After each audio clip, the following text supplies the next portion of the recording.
Ky emision mundësohet nga ISP Broadcast. Mbroma kudo që na ndihni.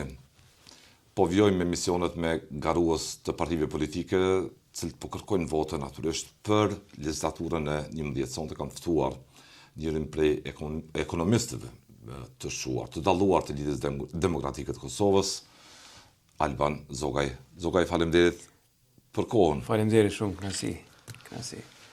Teksa je në fushat, formalisht nuk ka filluar, por keni takime në kuadrin e këtij pakti të ri të ish presidentes zonës Vjosa Osmani me zotin Abdigjiku, sekretar partie. Nga tereni po vini me një matje që flet që po kthehet disponimi ka LDK. Pra ka një përbashkim të madh të LDK-s, që ne kemi quajtur edhe një përbashkim i së djathtës. Dhe ky bashkim ka dhënë rezultatet e veta në teren. Pra ne jemi me qytetarë që një kohë tash, sepse dhe ashtu na u bën një seri e zgjedhjeve në këto 18 muajt e fundit edhe më pak besa. Kështu që jemi vazhdimisht me qytetarë dhe po e vrejmë disponimin rreth LDK-s. Andaj po shkojmë drejt 7 qershorit me një besim të plot që LDK do të del shumë më mirë se sa zgjedhjet e dhjetorit, shumë më mirë. E kjo nën kupton që do të kemi edhe një konstelacion të ri politik pas 7 qershorit në Kosovë. Jeni entuziast? Absolutisht jemi entuziast. Ke përvojë në disa palë zgjedhje, ke qenë garues, natyrisht pjesë e strukturës së LDK-s. Shqiptoni vetëm prej 2025 e tutje, unë i kam përvojë me 5 palë zgjedhje. Pra zgjedhjet e shkurtit, zgjedhjet e lokalit të tetorit, ku kam pas pjesë aktive në fitoren e Prishtinës, pastaj balotazhi i nëntorit, zgjedhjet e dhjetorit dhe tash po shkojmë në zgjedhjen qershor, pra 5 palë zgjedhje për një vit e ca muaj. Shto këtu pastaj përvojat e zgjedhjeve të mëparshme 2021, 2019, 2017. Pra unë edhe personalisht e vrej disponimin e zgjedhjeve. Nuk ka nevojë fort me bo sondazhe skencore, sepse e vrej disponimin në takimet me qytetarë, andaj po e shoh një disponim. Ka frymë për LDK-n në dallim prej zgjedhjeve të dhjetorit ku vetvendosi mori 51%. Dhjetori ishte dhjetor dhe tani do doja një krahasim. Dhjetori ishte i rëndë, ishte i vështirë shumë. Për arsye se ishte edhe afër me zgjedhjet lokale, njerëzit përgjithësi u lodhën. Dy runde të zgjedhjeve në zgjedhjet lokale i lodhin njerëzit prej zgjedhjeve, sidomos edhe strukturat politike. Pastaj dhjetori ishte edhe një datë, kështu si të themi, e veçantë edhe as pak si më thonë e zakonshme për zgjedhje. Nuk ka në botë që zgjedhjet të mbahen 2 ditë para vitit ri, kur njerëzit janë në, si me thonë, atë disponimin festiv, edhe nuk e kanë mendjen fort tek zgjedhjet. Por ndodhi që ka ndodhi, ajo është vërtet një cikël i rënd i zgjedhjeve, me një rezultat të rënd për LDK-n gjithashtu. Por tash jemi krejtësisht në një momentum të ri. Po e përjetoni frymën e thënë. Absolutisht. Nga të njëjtat vende mbase që kanë nuk e ke pa entuziazëm. Jam i bindun që kësaj here ka një frymë shumë pozitive rreth LDK-s, e sidomos shto faktin edhe për shkak të bashkimit edhe kandidatja për presidentja Vjosa Osmani ka sjell një risi. Kjo është risia vetme e këtyre zgjedhjeve në fakt. Nuk ka risi të tjera. Bashkohë keni slogan. Në fotografinë politike të Kosovës, e vetmja risi e madhe është kandidimi i presidentes Osmani me LDK-n. U kthye aty ku ishte më herët.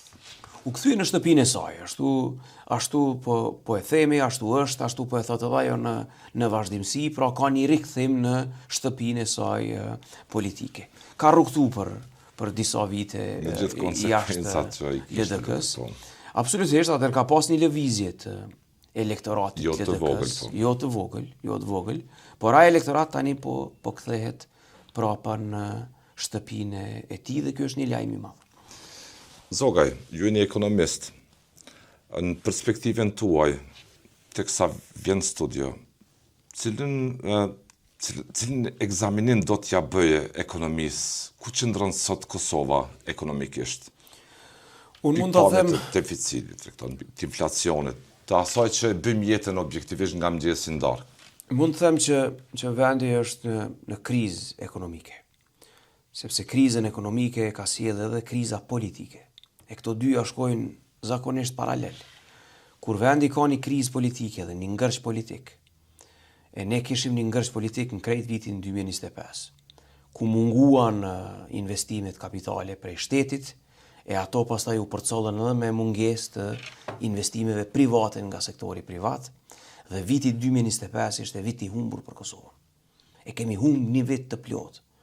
E besa, e humbëm edhe gjysmë vitit të vitit 2026. Për arsye se investimet shtetënore, investimet kapitale publike nuk po realizohen. E nuk realizohen sepse nuk ke qeveri funksionale. Ke një qeveri në detyre cila është totalisht e paaftë me i shty tutje projektit. E kjo pastaj e bëjnë qarkullimin e parave bën shumë vështirë në ekonomi. Andaj edhe në takimet që kemi vazhdimisht me bizneset, me ndërmarrjet e vendit, po ankohen që ka mungesë të paras në treg. E këtë po na e thonë edhe bankat. Kjo është edhe arsyeja pse normat e interesit tash kanë filluar me u ngrit, sepse ka mungesë të paras. Çmimi për kredi e për borxh rritet, sikurse po rriten edhe çmimet për krejt produkte tjera. Inflacioni në Kosovë vetëm prill të këtij muaji ka qenë 7.5%. Më i lartë në Ballkanin e Evropë. E në anën tjetër asnjë mas për ta parandaluar këtë krizë ekonomike e politike. Asnjë mas.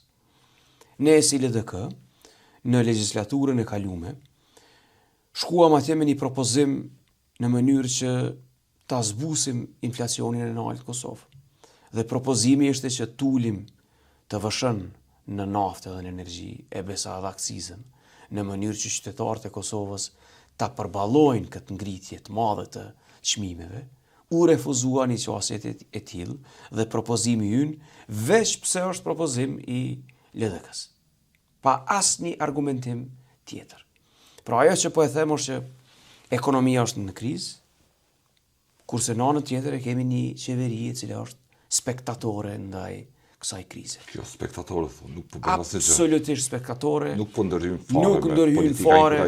Nuk e merr asnjë mas, asnjë veprim në mënyrë që me u zbut kjo situatë që e kemi aktualisht. Për cilën arsye? Për arsye se kam përshtypjen që është krejtësisht e paaftë. Krejtësisht e paaftë, absolutisht domethënë. Është një qeveri e paaftë për me marrë masa ekonomike. Në anën tjetër e kemi një kryeministër i cili nuk ka interesim në ekonomi dhe në projekte. Pra për te, autostrada Prishtinë-Gjilan nuk është projekt dhe nuk është fokusi i tij. Fokusi i këtij kryeministri është tjetër ka. Është një kryeministër demagog i fjalëve të mëdha. Shqiptani tani domethënë elementet kryesore të fushatës të tij janë fjalë të mëdha. Byroja për konfiskim të pasurisë. Banka zhvillimore. Ose ai fondi sovran. Terme të mëdha, fjalë të mëdha, të cilat askund nuk janë në realitet, po që tingëllojnë mirë në fushat edhe me to merret. Po jo me autostradën Prishtinë-Gjilan, që ka mbetë në lloç, që 5-6 vite. Jo me rrugën Prishtinë-Podujev, që akoma s'u përfundu. Jo me rrugën Prishtinë-Mitrovic, që akoma nuk u përfundu. Ose del flet për rrugën Prizren-Tetov, e thot ka fillu projekti o shtuhet tutje, e ne dalim teren atje, shohim që nuk ka as 1 metër punë. Edhe një gjë duhet me theksu. 20 miliard euro i kanë pas buxhet në këto 5 vitet e fundit. E nuk kanë arrit me përfundu as një projekt të vetëm. Si ta emroni këtë? Dështim. Qeveri e dështuar në plotni, sidomos në aspektin ekonomik. E dështuar në plotni. Dhe si veprojnë? Kur mbesin parat, në fund, të pashpenzuara, dhe mbetet buxheti i pashpenzuar në fund të vitit, atëherë vendosin me vendime qeveritare, me i shpërnda tek kategoritë e caktuara të shoqënisë. Me i shpërnda. Sikur se shpërndan tani para në mesin e fushatës 200 milion euro. u shpërndan tek qytetarët e Kosovës. Dhe kjo është e mirë për ta, sepse qytetarët marrin fonde shtesë, marrin tyra shtesë, e përballojnë këtë krizë ekonomike që e kemi deri në një mas. Por ajo çfarë ne po themi në vazhdimsi është që ne do ta bëjmë me ligj këtë punë. Jo me prit disponimin e kryeministrit ose me i prit a do të ketë zgjedhje ajo që me u shpërnda fondet. Ne do ta bëjmë me ligj në mënyrë që pensionisti, fëmiu i Kosovës, nënat Lehona, me pas me ligj të rregulluar këtë punë. Jo të njëhershme. Me ardhur në baza mujore ato ndihma. Dhe kësaj se cila familje planifikon hyrën e vet, planifikon ndihmën, i planifikon shpenzimet. E jo me u varë nga disponimi i kryeministrit edhe nga shpenzimet ad hoc. Për cilën arsye tani? Po shqoni ju lutem kur në vazhdimsi. As mund të jetë abuzim pa kohë para mbajtjes së zgjedhjeve kjo. Kur në vazhdimsi një qeveri shpërndan fonde para zgjedhjeve e në fushat, kjo është me vërtet keq përdorim i zyrës edhe i pozicionit politik. A po ndjenit pa barabartë në fushat? Absolutisht. Pavarësisht kësaj. Falenderoj për këtë pyetje. Po ndihemi shumë të pabarabartë. Dhe ka një pabarabartësi në kuptimin e resurseve. Kjo parti politike, lëvizja vetëvendose, po shfrytëzon resurset shtetënore për të bë fushat çdo ditë. Dhe jo vetëm në kuptimin e shpërndarjes të fondeve, por edhe në tjera aspekte. Përdorin krejt mekanizmin shtetënor për fushat e përzgjedhje. Kjo nuk do duhet të ishte në vende tjera demokratike. Normale, po. Në vende tjera demokratike të botës, kjo është ndaluar edhe me ligj. Para fushatave dhe në fushat nuk kanë të drejtë të shfrytëzojnë aparatin shtetëror, edhe sidomos buxhetin e shtetit, që janë taksat tona në fakt. Ato janë parat tonat. Dhe këtu po i drejtohemi edhe qytetarëve të Kosovës. Ato janë parat tona. Ne paguajmë taksa mblidhen në buxhet. E taksat i kanë mbledhur edhe prej TVSH-s nalt në çmimin e naftës që po ngritet çdo ditë e më shumë, edhe në çmimin e energjisë që po ngritet çdo ditë e më shumë. E pastaj mbledhi prej fondet prej taksave e shpërndai kurdo që ju intereson atyre me i shpërnda. Ju keni kauzën bashkohu në këto zgjedhje. Zogaj, si po ndikon gjithë kjo kauzë tek votuesi juaj, që ishte më herët e që pritet të kthehet, që mund të kthehet objektivisht pikpamje të përgjigjes që do t'i jap LDK-ja Kosovës së 8 qershorit të tutje për zhvillim ekonomik, për të krijuar një terren ku lulëzon premtimi për një Kosovë të pa traumatizuar nga luhatjet politike, nga krizat e ndryshme e kështu me radhë. Bashkohu edhe krejt ideja e bashkimit u prit shumë mirë, sidomos nga struktura tona, për tani kjo po reflekton edhe më gjerë tek qytetarët e Kosovës. Dhe ajo çfarë ne po ofrojmë tani do të dalim këto ditë edhe me platformën tonë 100 pikëshe të platformën tonë ekonomike e politike për zhvillimin e vendit. Kjo po reflekton pozitivisht tek qytetarët. 100 pikë, 100 projekte. 100 projekte për Kosovën. Krejt ideja jonë, krejt vizioni është në një stabilitet politik, që pastaj reflekton edhe ofron stabilitet edhe ekonomik, edhe zhvillim për vendin. Kjo po i mungon aktualisht Kosovës, këtë po e kërkojnë qytetarët e Kosovës. Në çdo takim që kemi me ta, në çdo tubim, kërkesa e qytetarëve të Kosovës aktualisht është na duhet normalitetin këtë vend. Pra stabilitet ekonomik, stabilitet politik, janë lodhë me këtë cikël të përsëritshëm, edhe krizash, edhe zgjedhjesh, janë të lodhur edhe ne e kuptojmë këtë. Dhe ju kërkojmë edhe falje qytetarëve të Kosovës. Por ky cikël i zgjedhjeve nuk po ndodh për fajin e LDK-s. Ky cikël i zgjedhjeve po ndodh për fajin e fituesit zgjedhjeve, lëvizjes vetëvendosje, e cila i fiton 51% herën e fundit dhe nuk është në gjendje me i kriju institucionet e vendit. Ju lutem, përgjegjësia për krijimin e institucioneve bie mbi fituesin e zgjedhjeve. e sidomos mbi një fitues me 51.1%. E tha dhe bet me goje me zë figur, nuk e deshti opcionin që krizën tashmang duke mbështetur zonin Vjosa Osmani. Absolutisht ka pas rrugë. Dhe kjo është politike, dhe mundajnë rrugë njerëz politikisht, por zonja Vjosa Osmani, si pas analizave, ishte me afër që në base t'i garanton të Kosovës një shmangje të krizës duke u zgjedhur presidenti. Absolutisht, dhe unë jam i bindur që ka pas disa rrugë për të zgjidhur ngërçjen edhe për të bë zgjidhjen e, po e quajmë kështu, problemit. Edhe zgjedhjen e presidentit. Ka pas disa rrugë. Edhe ne si LDK i kemi ofruar disa alternativa. E para ka qenë edhe një president konsensual ku partitë politike ulen bashkarisht në tavolinë edhe vendosin për një president që na përfaqëson denjësisht. A i një ndjetë të tallur nga Kurti, pavarësisht ju keni përgjigj takimeve kur i ftoi. Po qasja ishte shumë jo serioze, më thon të drejtën, dhe dikur ne e kuptuam që qasja është krejtësisht jo serioze, dhe që qëllimi nuk është me e zgjedh presidentin e vendit.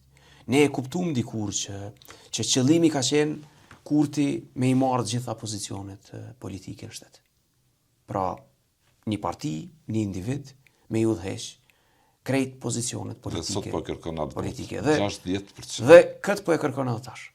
Dhe kjo është krejtësisht e kundërta me qasjen që dikur ka pas presidenti Rugova. Presidenti Rugova dhe me fitore të larta, plebiscitare, për mbi 60%, ai ka kërku marrëveshje politike. Edhe ka ofru marrëveshje politike. E besa ka kërku edhe vot për të tjerët. A i thoshte, ju lutem, jep ju një vot edhe të tjerëve, sepse na duhet demokracia në këtë vend. Kurse sot çfarë po ndodh sot? Sot po ndodh krejtësisht e kundërta. Sot kërkohet vot veç për vete. Thot, mu mi jep një votat. Unë i dua 60%. Pse? Sepse don parti i shtet. Don shtet që kontrollohet prej një partije. Në krejt pozicionet politike, në krejt pushtetet politike. Kurse ne konsiderojmë që për demokracinë e Kosovës, për zhvillimin e një demokracie të një standardi evropian, duhet ketë balans të pushteteve. Duhet ketë. Dhe ka pas balans të pushteteve në këtë vend, e ne po insistojmë që të ketë balans të pushteteve. Andaj, me një LDK më të fuqishme, me një LDK më të fortë, vjen edhe stabiliteti politik dhe vjen edhe balanci politik. Dhe kjo është kërkesa ime për qytetarët e Kosovës. Mbështeteni LDK-n, sepse me LDK të forcohet shteti dhe forcohet Kosova. A ndjen ndrojtje sipas jush zoti Kurti nga ky bashkim i zonës Osmani me LDK-n?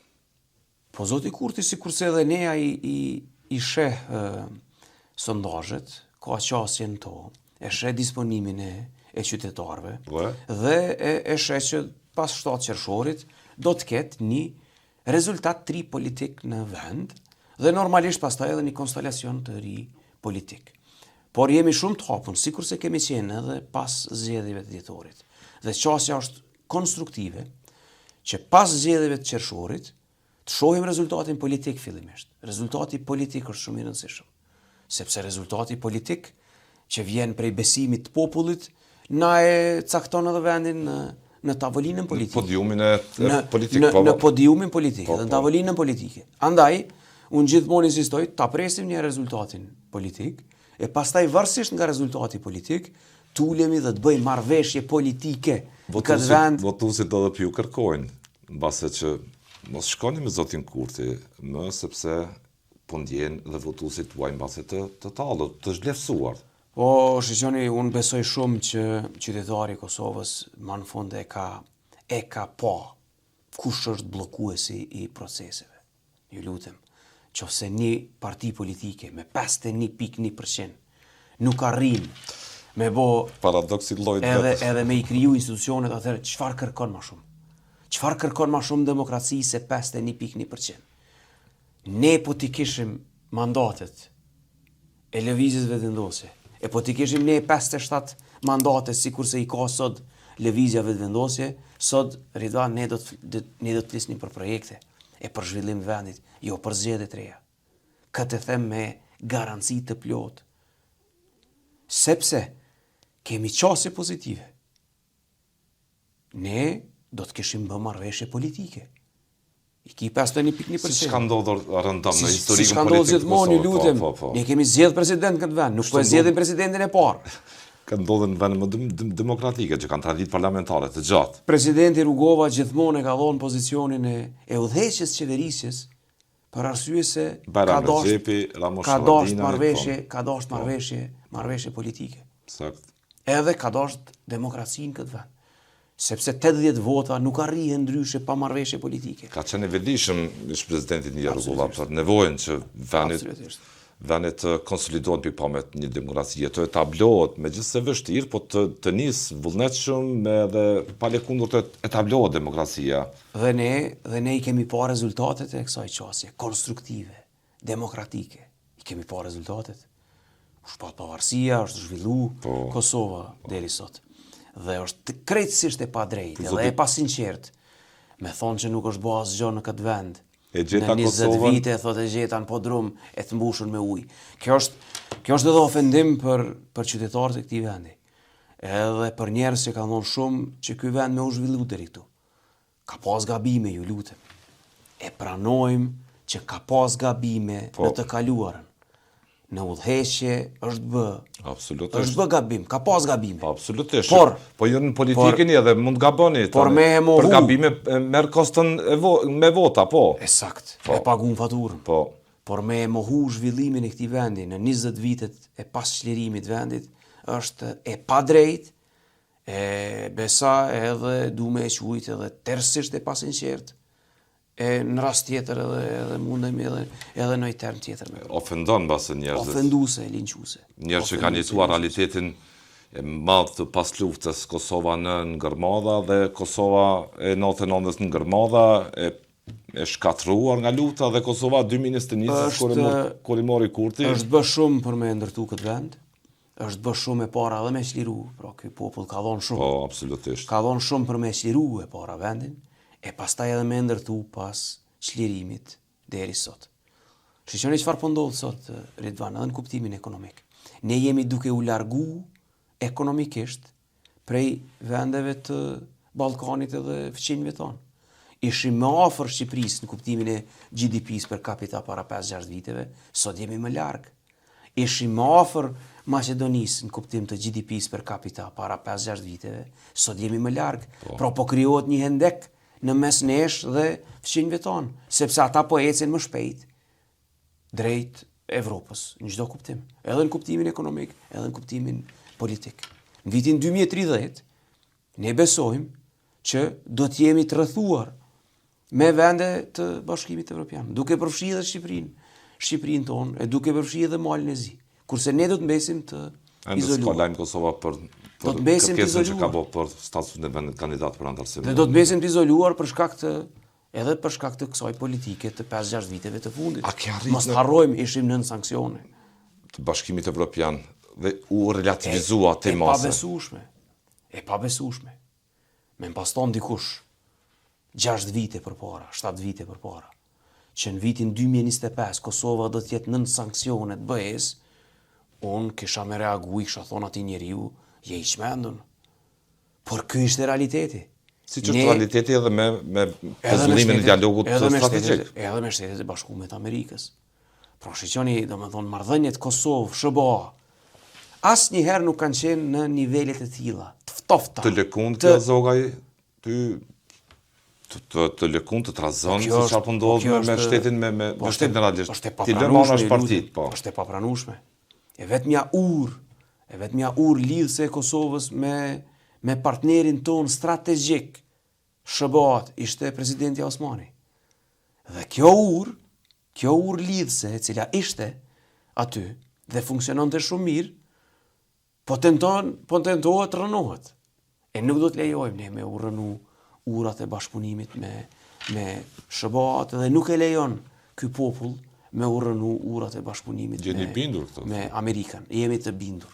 Ky rezultati që ishte deri tani nga nënshkurti 28 dhjetori nuk po tregon kutit votimit që mund të jetë ashtu. Base edhe ju do duhet të ishit ndoshta më të qartë, më aktiv si opozit në gjithë këto vite zogaj. për ta forcu tregimin politik mbi opozitbërjen? Keni të drejtë, rezultati i dhjetorit nuk ka qenë rezultati që e kemi prit. Ka qenë shokues, më thonë të drejtën, por tash është krejt tjetër disponim. Dhe qytetarët e Kosovës e kanë pa. E kanë pa kush është bllokuesi. Prej vitit 2021 deri në vitin 2025, shkurt 2025, neve na u kthyen 50.000 mbështetësit votuesit tonë. Dhe në shkurt 2025 kishim një rezultat shumë më të mirë se sa në 2021, shkurt 2021. Në 10 orë ndodhi një gjë tjetër, kishte një lëvizje të votës, por ajo votë tash po kthehet prapë në LDK. I bindur nga takimi që ke qenë në Zyrë, ndoshta me mërgjimtar atje. Nga takimi Zyrë. Ju kanë ushqyer me entuziazëm. Ishte një takim madhështor, me thonë të drejtën, takimi i Zyrihut. Ishte një takim i cili nuk ka ndodhur që një kohë në përmasa të tilla e në disponim të tillë, andaj po jam i mbushur edhe me energji prej të dielës në Zyrih.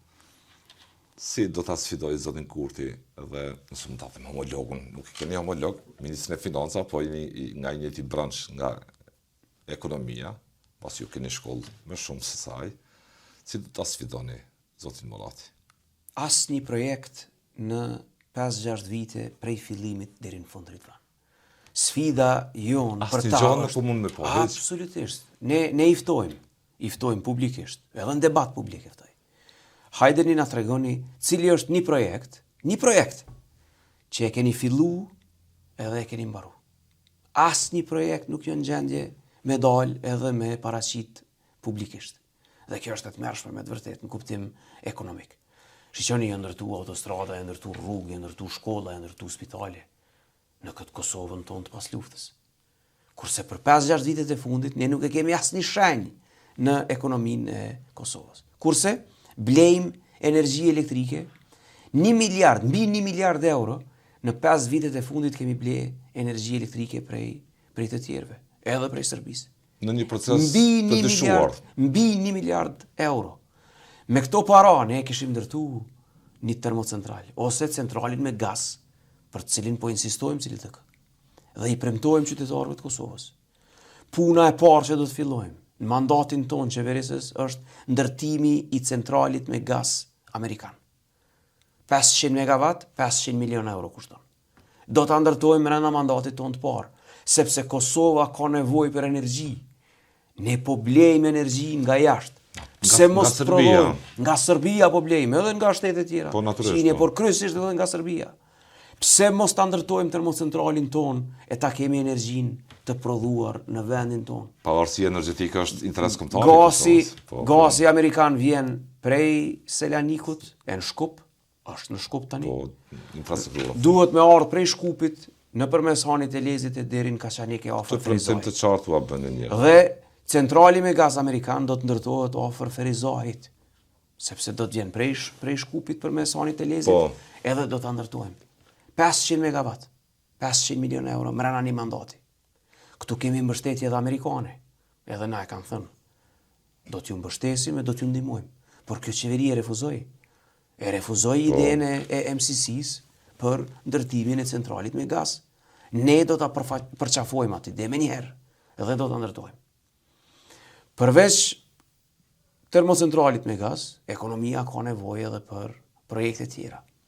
Rruga Prishtinë-Gjilan, autostrada Prishtinë-Gjilan është një prej prioriteteve tona. E besa edhe për pej. Autostrada Dugaxhinit, po. Autostrada Dugaxhinit. Po prapë zoti Kurti ka premtime ato, edhe pas 6 vitesh. Premtimet cilat i mbesin në letër, e i mbesin në deklarata televizive, por nuk ka interesim me i kry, sepse ky nuk është kryeministër i projekteve. Ju lutem, a e keni pa ndonjëherë në teren duke e inspektu ndonjë prej projekteve kapitale të këtij vendi? A e keni pa ndonjëherë? Për urime 2-3 kilometër lotesh të ndryshme për projekte kapitale. Asnjë projekt prej fillimit e deri në fund, Ridvan. Dhe ky është dështimi i madh i tyre. Dhe kjo është sfida që unë si ekonomist e bëj për ta. E Kurani është ekonomist. E Kurani është duke për 30% të indeksimit të varfrisë në Kosovë që u prezantua raporti. E Kurani për fat keq Imi ka unë shumë a keq, ta është pak ma mirë. E Korani për fat keq, si Ministri i Financave, po e lunë rolin e kontabilistit edhe menaxhuesit të buxhetit. Por Ministri i Financave ka obligim dhe detyrë përtej menaxhimit të buxhetit të Kosovës. E ka për detyrë edhe vizionin e zhvillimit ekonomik. Makro zhvillim duke në Kosovë. Zhvillimin makroekonomik. Po. Projektet e reja. Besa dhe modelin ekonomik të zhvillimit. Sot ne nuk kemi një model të qartë të zhvillimit ekonomik. Se kemi. I kombinuar, edhe të majtë, edhe veprime djatha. Absolutisht, veprime ad hoc, një model i majt i shpërndarjes. Këta e ke idenë që nuk dinë që bëjnë qeverisë. Absolutisht pa aftin, totalisht pa aft. Edhe për fat keqe për keqardhi. Andaj duhet urgjent një ndrrim në këtë drejtim, në mënyrë që Kosova të merr kahje ka zhvillimi.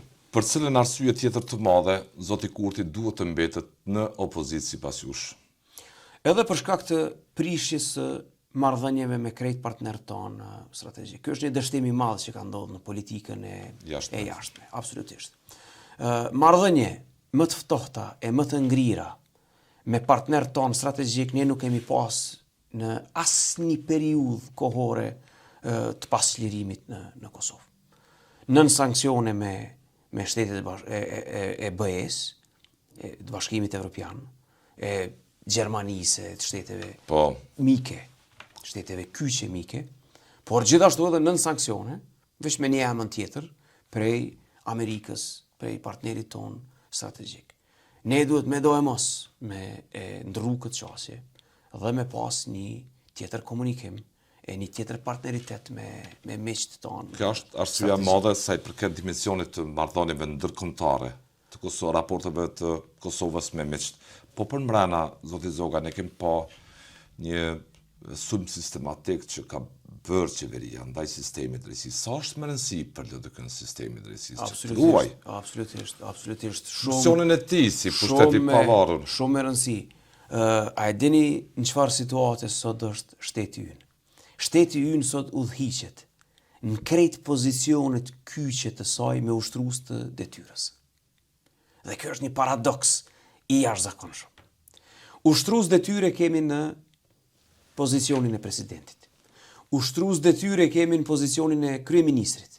Ushtrues detyre në parlamentin e Kosovës, tek kryetarja e parlamentit të Kosovës, ushtrues detyre tek kryeprokurori i shtetit dhe prokuroria e shtetit. Krejt pozicionet kyçe të udhëheqjes së shtetit janë me ushtrues detyre. E normalisht që kur janë me ushtrues detyre, vetë termi ushtruesi i detyrës nënkupton që se ka funksionin e plot. Kjo po prodhon dhe po prodhon krizë pas krize. Po prodhon sipas njerëzve të sistemit drejtësisë edhe terren për abuzime dhe vendimarrje që dyshohet jetë e karakterizuar me abuzime, me dyshime për vendosje të ndera nivelimor, me shpenzime të pallogaritshme të buxhetit e tjera. Absolutisht. Pajtohem plotësisht, pra shteti sot është jo funksional, ose nuk është në funksionin e tij të plot. Dhe për t'ju kthy funksionaliteti i shtetit, duhet me urgjencë institucione stabile. E stabile në kupton që zgjedhjet me i pas në mandatet të caktuara. Ka një arsye pse një mandat është 4 vjeçor. Natyrisht. Në krejt botën. Ka një arsye, sepse duhet të ketë stabilitet politik. Kur ka stabilitet politik, pastaj orientohemi ka zhvillimi. Orientohemi te projektet edhe e shtyjmë përpara vendin. Pa stabilitet politik, s'ka stabilitet as ekonomik e financiar. Me dije ju i sfidoni të gjithë nga i pari në fund në këtë qeveri. Me dije në pikpamjet të zhvillimit ekonomik. Në pikpamjet të idesë për një Kosovë ndryshe të nesërmes. Unë të falenderoj shumë për vlerësimin. Ne kemi ekonomist... Unë po pyetje, po me dije, po thom i sfidoni, mund të sfidoni të gjithë. I sfidojmë me projekte, me ide, me vizion për të ardhmen e këtij vendi. I sfidojmë. Edhe i lus qytetarët që me e lezu edhe programin tonë. Me e lezu programin dhe me pa vizionin e LDK-s për zhvillimin e vendit. Dhe ne normalisht e kemi treguar edhe në të kalumen. Jemi institucionalist, jemi parti demokratike në plot kuptimin e fjalës.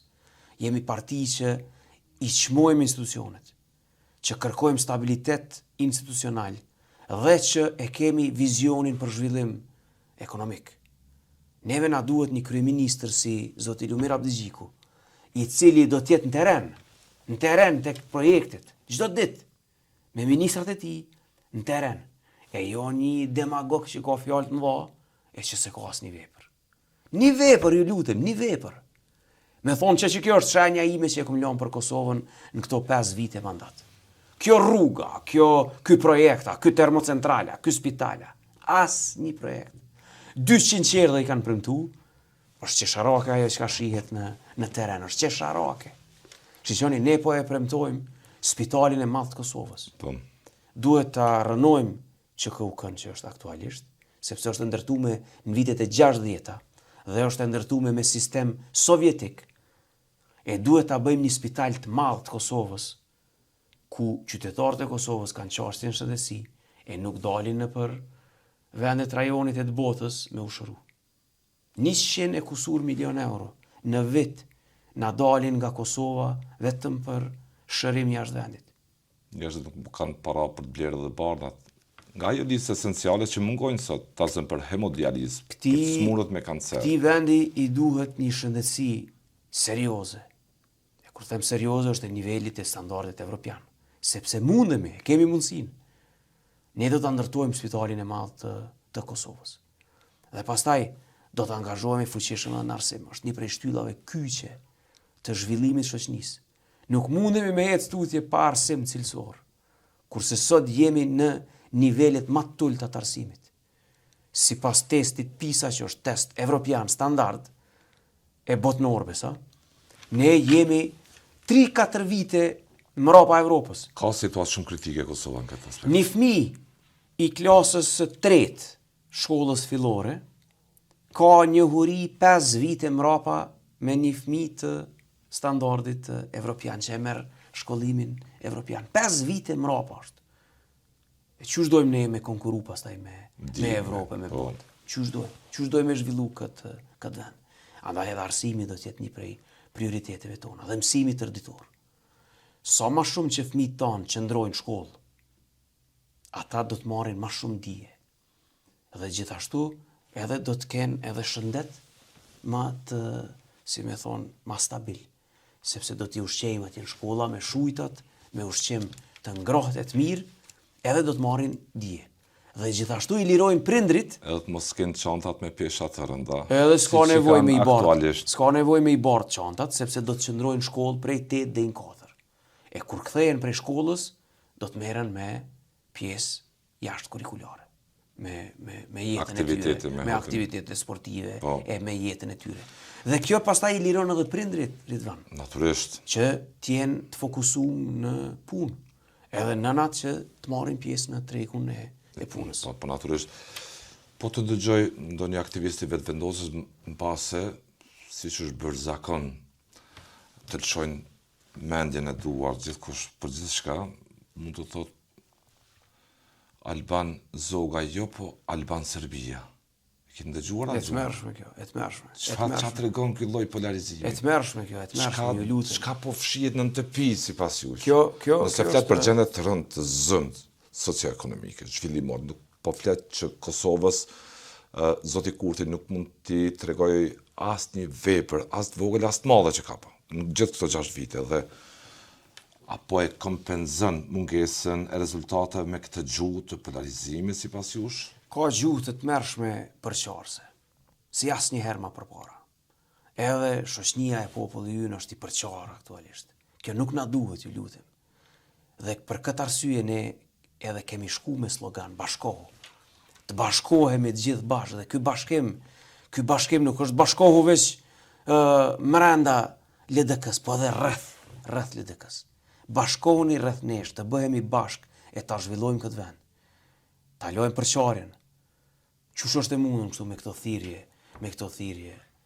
Serbia, zoti. Ne është e vërtetë që Serbi ne kemi kërcënim të vazhdueshëm. Është e vërtetë. Ne kemi një fqinj problematik afër vetes. edhe kemi një kërcënim të vazhdueshëm. Po. Sepse Serbia ka qëllime ndaj Kosovës. Të qarta, ka publike, po. Ka qëllimet e qarta. Dhe ne duhet ta kemi këtë parasysh në vazhdimsi. Por kur bëhemi bashkë, ne e luftojmë Serbinë edhe më shumë e më të fuqishëm. E jo kur përqahemi në mes vete. Dhe ju lutem, ka dhënë bre ky popull shumë për këtë vend, për çlirim të Kosovës e për ndërtim të Kosovës. Demokracisë, po. Këto etiketime janë etiketime të tmerrshme. Të tmerrshme. E sidomos kur bëhen kështu pa fakte, kur gjuhen tani më në internet i bojnë shumë dëm të madh edhe demokracisë. Kanë pasojë.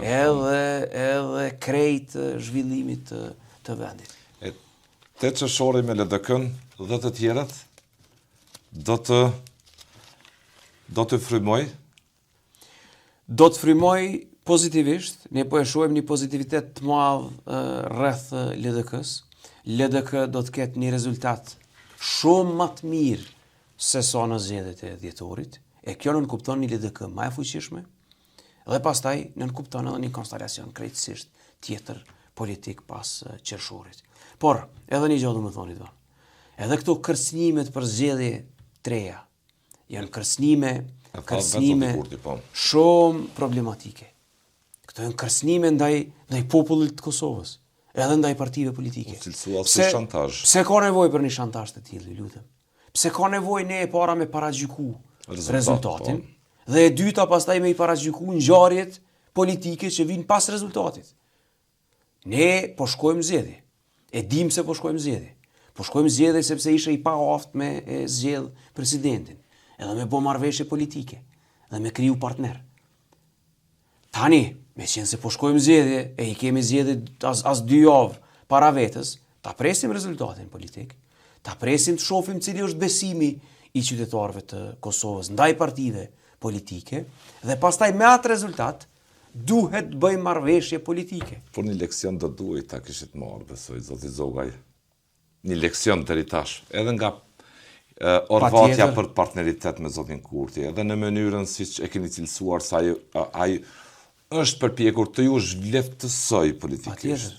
Ne duke e pas parasysh rezultatin e dhjetorit, qasjen e kishim krejtësisht konstruktive. Kemi marrë pjesë në çdo takim që e ka ftu zoti Kurti. Sepse qasjen e kishim konstruktive, pozitive. Me të vërtet kishim qëllim. Edhe vullnet në zgjedhjet, po. Me i kriju institucionet e vendit. I ka fitu 51%, e pranojmë rezultatin zgjedhor, respekt, vazhdo tutje krijoj institucionet. Dhe çka ndodhi? U konstituu kuvendi, e krijoi qeverinë e Kosovës. Kur vjen puna tek presidenti, prap blokad, linçim, ofendim. Pse? Sepse rregullat e Kosovës, kushtetuta jonë, e ka rregullin e tillë. Po si mund bashkëpunoni me një njeri të tillë? Duhet 80 vota, duhet 80 vota. Po. Ka një arsye edhe mbrapa bashkëpunimi asaj. duket jetë pak problematik, edhe i të ardhmes me zotin Kurti. Ta shohim qasjen nëse pas e ndani këtë përvojë që e keni realisht. Ta shohim qasjen pas qershorit, pas 7 qershorit. Të shohim qasja jonë do të jetë konstruktive. Ne e dim që institucionet e vendit nuk mund të krijohen pa marrëveshje politike. Ne e dim këtë punë. Andaj, normalisht do të jemi të hapur për marrëveshje politike. Ne këtë punë e kemi ditë, edhe përpara, edhe e dim, edhe tash. Çfarë do të thojë një votuesi që ka nda menën të votojë LDK-n, ose një votuesi tjetër që ka qenë LDK, që është në lëkundje, ose që ka qenë LDK, nuk është në LDK? Çfarë do të thojë? Bashkohuni me LDK-n dhe vizionin e LDK-s për zhvillimin e këtij vendi. Ta kthejmë normalitetin, ta kthejmë stabilitetin, edhe t'i kthejmë syt ka zhvillimi. Ky vend ka nevojë për projekte dhe zhvillim ekonomik. Por për të pas projekte e zhvillim ekonomik, ka nevojë për stabilitet politik. Stabiliteti politik vjen kur ka demokraci, kur ka edhe bilanc të pushteteve dhe kur ka marrëveshje të forta politike. Andaj, na jepni besimin ne në mënyrë që ne pastaj të punojmë për këtë vend. Falenderoj. Zoti Zogaj, Faleminderit për kohën. Falime ju, gjithë kandidat garuesve tjerë në këto zgjedhje. Ishte kënaqësi, faleminderit.